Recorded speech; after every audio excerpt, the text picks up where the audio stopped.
prioritizing Diablo, Zagara, and Malfurion. Yes. I feel that of those 3 heroes in NA, Zagara is prioritized probably the most out of the 3, and probably Malfurion the least. So really interesting to see a little bit difference in the regions here, and I'm really excited to see what Stigma has in store for us as their next 2 picks. I don't know what it is with me and this music trigger, but I'm so sorry about that, ladies and gentlemen. I've now turned it off. So, yeah, that's 2 games in a row that I've kind of screwed that up. My mistake. In terms of, what you're just saying, absolutely. I mean, Zagara and Malfurion definitely predominate more on the Europe side of things rather than the NA. But, I mean, the bands, the picks, like, everybody has their own style, and EU definitely has, figured out a few things I don't think NA has. But at the same time, I mean, I've seen different styles in NA, Korea, Europe, China. Like, everybody has different emphasis on a lot of these values. So it's just really fun to watch, in this first-hand view. The repeated Zagaras, the repeated Malfurions, first pick Diablos, man. Just like it's crazy. Now, I'm a little wary. Is this an actual Rhaegar to go with the Illidan this time? Well, I have to imagine it could be. I mean, Rhaegar, really, really nice synergy with the Illidan. Will we see a double healer here? That is the question for Core. I feel that if they are going to go for a double support, they might pick it up right now. I mean, Gryphus already does have the Diablo pick, so I don't know, though. I mean, double healer, I'm not seeing it that much as of late, but we've been seeing more like with a heal with a Tyrande, like a heal and a half. Yeah, I mean, that was the more typical way to run it in times in the past, but then we did have that meta where double healer became so very powerful. But yeah, that double healer with the utility support in either Tassadar or Tyrande.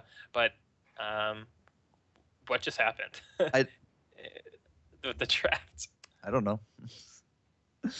I'm gonna refresh. Okay, yes, it was a Tassadar pick.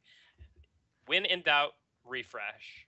Heroes Draft, obviously in its beta stage, a little bit, but it's so clean looking. I have to say. Oh my word! Is that an Anubarak? I'm gonna just hit F5 again to confirm that for Court. But yes, hit F5 after every pick. Is that an Anubarak? It is indeed an Anubarak. And all right, so Anubarak, you might think this is double warrior, which it is, but Anubarak is much more close to a melee assassin. He does have that smaller HP pool, but depending on how you build him, he has the ability to output quite a bit of damage, and he does have nice crowd control options, similar to that of like a Kerrigan combo. So double warrior here, I guess you can call it that, but really to me, this is more of a warrior kind of melee assassin, kind of a bruiser like a Sonya would be. Yeah, I would definitely put it closer to a Sonya, closer to a Tassadar in terms of riding the line of the role. And an Anubarak as a tank, sure, he's still technically a warrior, but I wouldn't put him on the front lines for an extended period of time. That's why we have the Diablo there. So an Anubarak for the lockdown with Vala. Could this be a last pick Vikings? We've seen a lot of solo heal Malfurion, and the Vikings to go with the Vala for the damage and the control afforded by the Diablo and Anubarak. That could be a winning situation here for Gryphus. They definitely know how to use those Vikings. Yeah, I feel like the Vikings could be such a great pickup for Gryphus, especially once again coming back to that Cursed Hollow map where they can be so very strong. But we will have to see if they go for them or not. I don't know if their comp is ideal for delaying tributes, but it is possible. That being said, the Lost Vikings, so much value out of the last pick on them. They are such a strong hero. Personally, in my opinion, I feel that they are the strongest hero in the game, especially on a map like Cursed Hollow. But yeah, we'll have to see as their time pool draws to a close here. We don't actually have any pool from Stigma, and The Gryphus last pick will once again be a false stat as I continually F5 these things. So we're gonna get word if that's not, and we're gonna be very easy to tell if it is. But Ozzy did play false stat out last round, and he didn't exactly have the best of lanes. And if they put him up against the Zagara, that's not going to change. But I suspect they're going to try to put Vala up against the Zagara to try to control with the creep spreads and stuff. But with that false stat, I suspect it will be Ozzy on that as well. Max Prime on the Diablo, and we'll have to see where everyone else goes from there. Yeah, I wasn't too impressed by the play of Ozzy on that false stat last game, but I hope he's able to turn that. Oh my God, is this? No, that is not. No, there's no way. There's no possible way. They don't even have a warrior. Does that? No. That's not. There's no way, man. Gazlo, probably. Probably not. I would hope to God.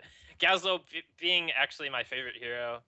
I used to play all the time back in the alpha, and I cannot imagine they actually meant for that Gazlo to go through. Okay, so we've had problems apparently on both sides of things.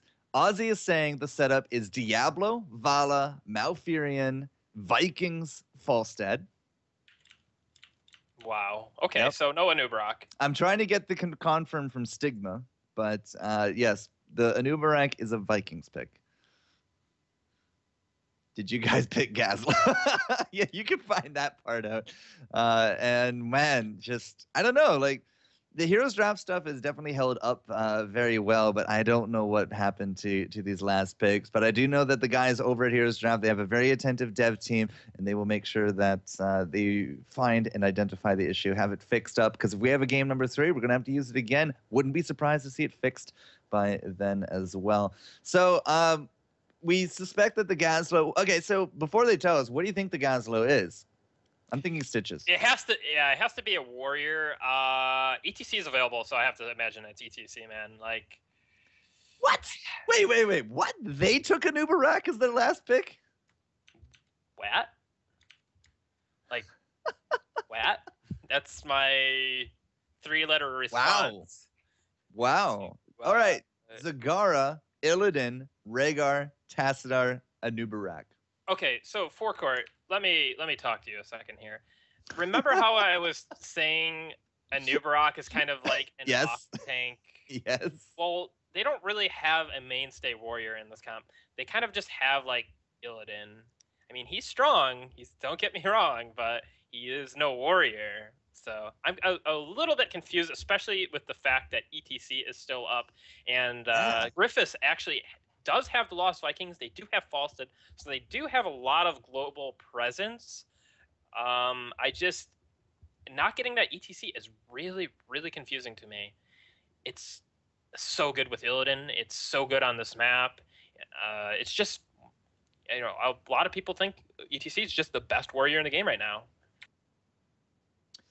And it's not really unfounded. I mean, it's very strong with a lot of evidence, a lot of teams picking up ETC over a lot of these other tanks. I mean, we don't really see the Arthas. I don't know what happened to Chen this patch, but where's the EU Chen favorite? I have not seen it all tournament.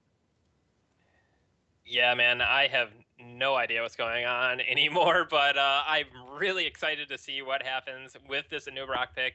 Anubarak actually being favored quite a bit in Europe compared to NA, at least. We did have El Nexo, now known as Team Liquid, picking up Anubarak quite a bit, even when he was considered a less viable pick. And also with that Chen you did mention, but yeah, I'm really excited to see how that Anubarak works out in their comp. Once again, I have to reiterate that I would have really liked to see ETC from them, but I wonder what they have in store for us. Well, we're about to find out as the salty runback is about to commence here, ladies and gentlemen. The drafts aside, we are going to once more go into the fray of Cursed Hollow for game number 2 of this best of 3 finals. Gryphus will once more be on the blue hand side, and it will be Stigma representing red. Yes, once again, and will Gryphus be able to tighten up their strategies and gameplay and take a win here? They do have their trusty Diablo and their trusty Lost Vikings in this game, so I feel like their picks are a little bit better, Although I'm still confused about that Falstead that is on their team. But Ozzy actually being the Lost Vikings player, and Inception now switching over to Falstead. The battle begins. The big belly bouncer of Ozzy and that Olaf. He's definitely a robust kind of character. Can you really say Vikings that get lost so often are very trusty? I don't know, man. I'm not too sure I would go that far, but Ozzy for sure knows how to play them, and he doesn't get lost in this map whatsoever. So once more, guys, here on the left-hand side, it will be Gryphus, Kandar, Max Prime, Shevatos, the Ozzy, who's getting a little bit bullied, and Inception can be making up the squad. And who do we have on Stigma, sir? We have Illidan.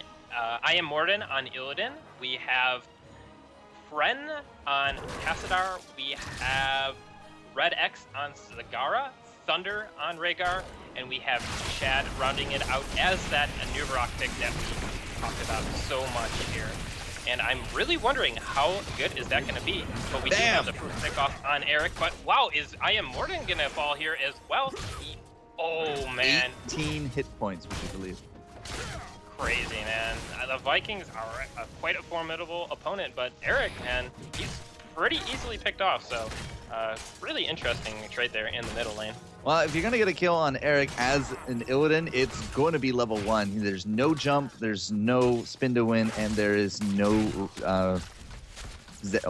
only one application of the Z, which is go, go, go. You're not going to get a Norse Force for a long time anyways, so either way, I mean, that's a decent start. It won't really matter too much in terms of the long run. I mean, that little bit of experience is basically the only bump that you're going to get out of this one. But we've also now had the switch of the tri lane. It's not going to be up against that Tassadar. They're actually going to butt heads in the bottom. Yeah, we do finally have that Diablo coming down here into the bottom lane, trying to do a little bit of work onto Anubarak, but Anubarak is going to be just fine here. And yeah, we still have the Vala and Tassadar matchup going on in the top lane, but just most of the action happening right now down in the bottom lane. Tri-lane versus tri-lane. I want to say that the side of Gryphus has a little bit more kill potential here. They do have the Diablo potential into Malfurion combination, but not too much crazy crowd control going down here. Just kind of a trade and equalizing out their pushing lane. You can see Ozzy just really pushing it up against Morden here in the mid, and he got that level 4 ready to go. So the spin to win is really going to just not favor the Illidan for the engage. And in terms of the bottom lane pickoff, I mean, you can't really put it, I feel, on the Rhaegar or the Anubarak. You're going to have to really target out the Zagara because she won't have those escapes ready to go. But even then, I mean, the Anubarak comes in, he's just going to disrupt the big combos. You're going to get the heals from Thunder. And it's just not really a big early game thing that we're going to see from Gryphus.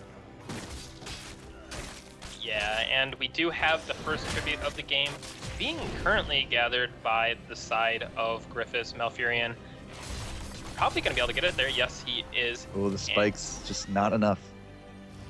Yeah, not enough there. And we have both teams kind of re-rotating back to their respective lanes to gather experience, but we do have Gryphus going for their Siege Giants at the moment, and it looks like no mercenary timings yet from Stigma.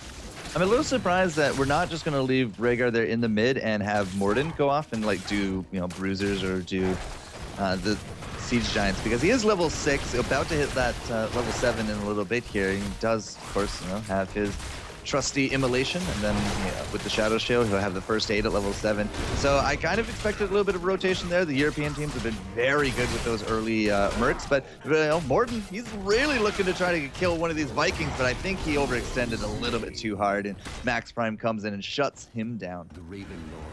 Yeah, indeed, just a little bit over an extension there. And I thought I'd mention the Anubarak did pick up Legion of Beetles at level 4. Yep. And in conjunction with the Zagara, they were able to push down that bottom wall. But yeah, that kill from the side of Gryphus kind of evening out the experience a little bit once again. Yep. And Ozzy, as I said, he really does know how to play out those Vikings, and he really did juggle out the hit points very nicely up against Morden, and you saw the kill being resulted from it. We have no real pressure from Stigma early on these tributes. That's a quick 2 tributes into the pockets now of Gryphus, as they have opted now to just soak and take mercs and continue just to be thorns in the lanes rather than thorns at the tributes. So this is going to put them into a possible curse situation if they do not contest this next one. Yeah, and Stigma does have quite a bit of wave clear, so an early curse against them might not be the worst thing, especially since their team composition will excel later on in the game, especially when Illidan gets that Metamorphosis, when Zagara has that Devouring Maw, when Rhaegar has that Ancestral Healing. But yeah, if they have a lot of wave clear to be able to negate a curse against them, so should they be able to mitigate said curse, then I think they could be in really good shape in the game. Yeah, a 6-minute curse? That might be a fort or two, but overall, if you can defend it, you can probably just let them reset very, very easily. And, Zagara will be able to wave clear into her bottom lane. She's already pushing up. There's no buildings on the side of Inception. Vala would very likely get some damage done, at least on those gates. But we're going to have to see. Will this be the contest? Will they let it go? Will we continue pushing? Neither side really big in danger of getting that level 10. And still, siege damage going down and down and down. Shad and Morden into this mid lane. We're able to pick up one more tower. Morden, could he be a little bit too far forward? Looks like he'll be all right. And it's up to Shevatos here. Yeah, he will get off that stun on top of Red. Yeah, and we do have Stigma attempting to gather the tribute here. Looks like they do want to fight for this tribute. If they do get to that level 10, I feel like they could have quite a strong team comp. I'm really curious to see how Tranquility will fare in a fight. I feel like a lot of their damage can be mitigated by that Tranquility, but we do have level 10 now for Gryphus and level 10 now for Stigma as well, and I think we could have a team fight here any second now. Yeah, we had the Illidan soaking, but Illidan's not here. Shad is going to be a big target, but he gets that Ancestral, gets himself to safety as well. Ozzy going into the back, looking to be that big aggressor. The Hinterland's Blast gets interrupted. It does not happen. Pandor with that strafe, it's just not going to be enough. The Vala is down. Inception did not get that stun off, and he gets stunned again. No Hinterland's Blast, 0 for 2. That's a big amount of damage now missing out from these team fights. Eric will drop, but he gets the Zagara kill, and I think Stigma is actually going to be on the retreat here. They're down to 1 Viking and a Diablo with that Malfurion, although Malfurion is fairly healthy. So is that Illidan, and the Illidan is just going to dance circles around Daylight. Yeah, once you get Illidan into one of these small skirmish fights, he reigns supreme. Just not enough damage to be able to take him out, and Illidan trying to go for the cleanup, but we do have Inception flying in here to aid Max Prime in the fight, and Max Prime is actually able to get out with his life. So a little bit of an overextension here from the Illidan of Team Stigma, but Stigma is able to deny that curse for Gryphus. So I feel that they actually probably wanted that fight. They liked the outcome of that fight, I should say.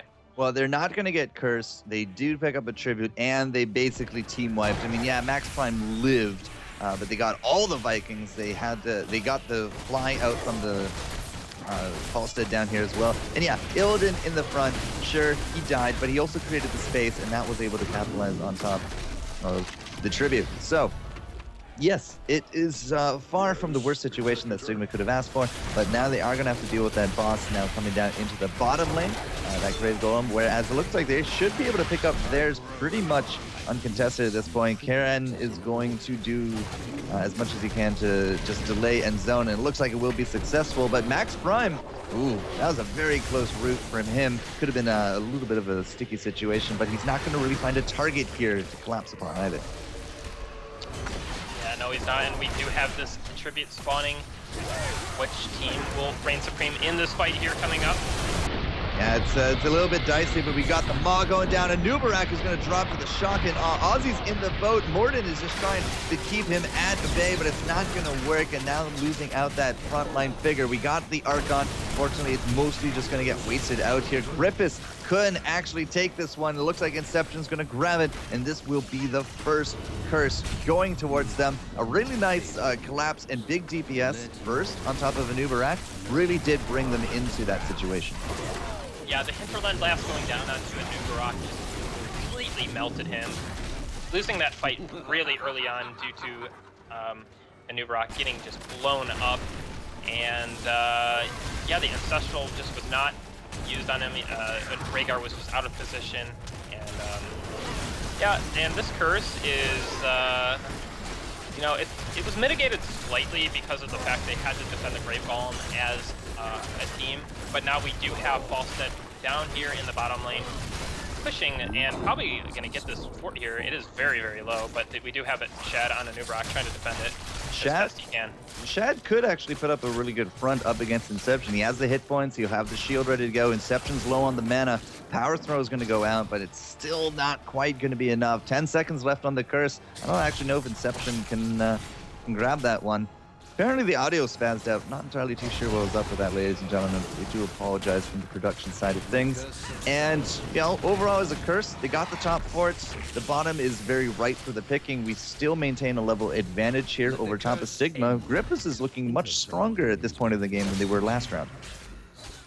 Yeah, Gryphus definitely playing on heroes I feel that they are more comfortable on, and definitely executing some of these fights a little bit better.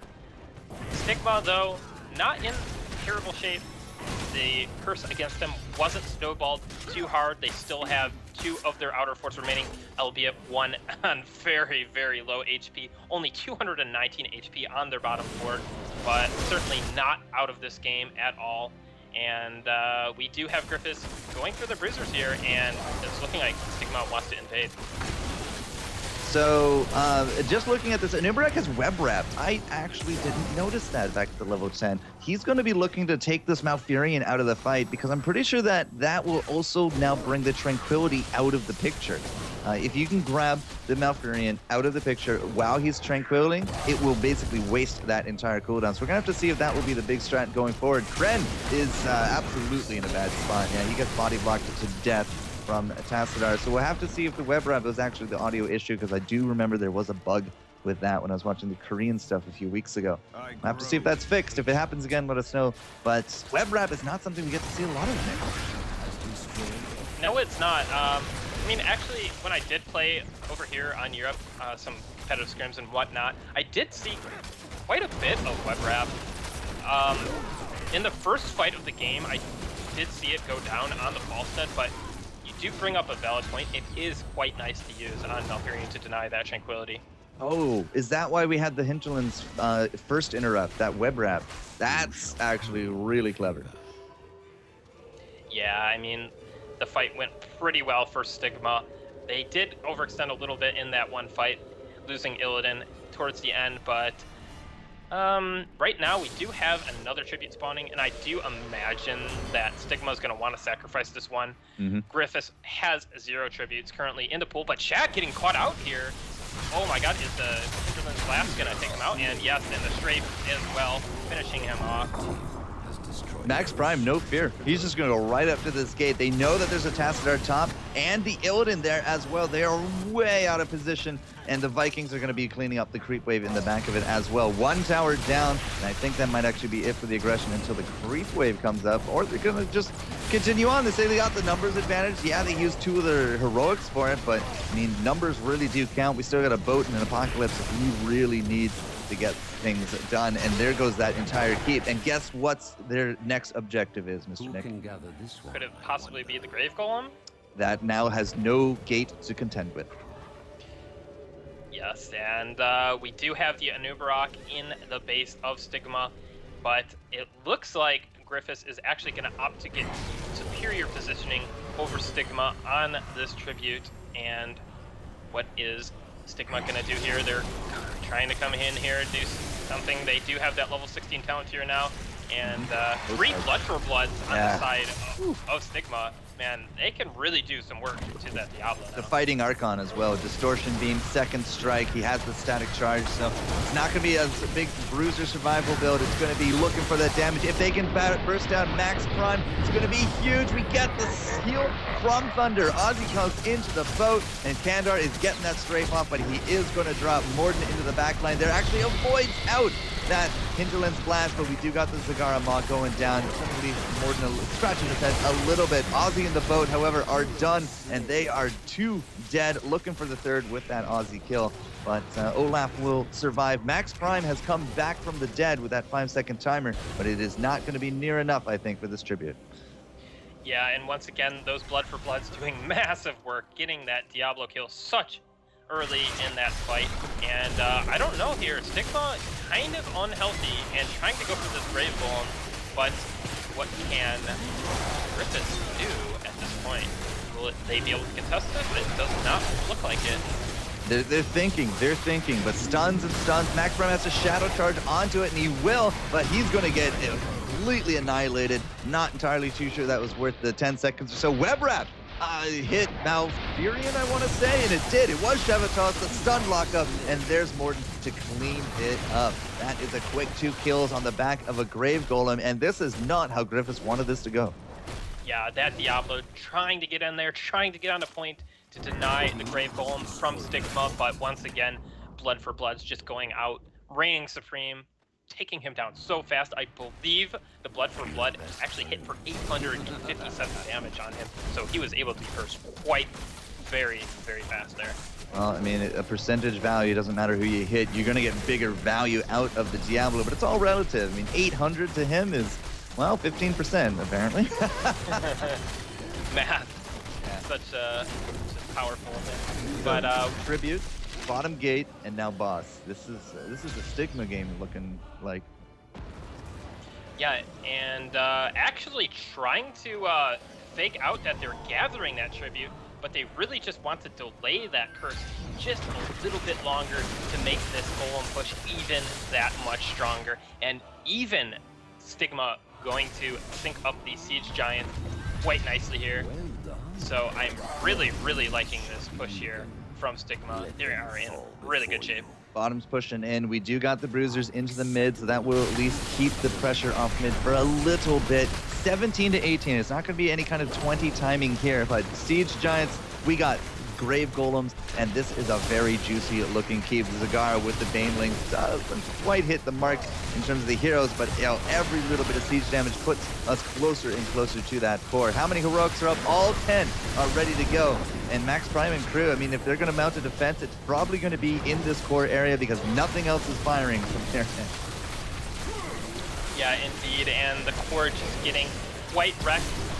This is going to be hard-pressed to fight here, and here comes the Apocalypse. Yeah, the Apocalypse actually hits a few targets, but there goes the Diablo. He doesn't have the souls. The 5 seconds are not going to be there. Ozzy into the back once more, looking for the snipe on those squishies. Doesn't get it, and the boat goes up, goes down immediately. Olaf is going to be the first. There goes Baylog, and now Eric is going to be joining him there as well. Shevatos off to the side. A lot of low hit points going back and forth, but the core has been slammed and slammed and slammed by this golem, and that will be game. The 20 timing at the end of it all as well, and it all comes together very neatly for a Stigma 2-0 win into the finals of Qualifier Cup number 4. Man, I was just so impressed by Stigma in that final push there, syncing up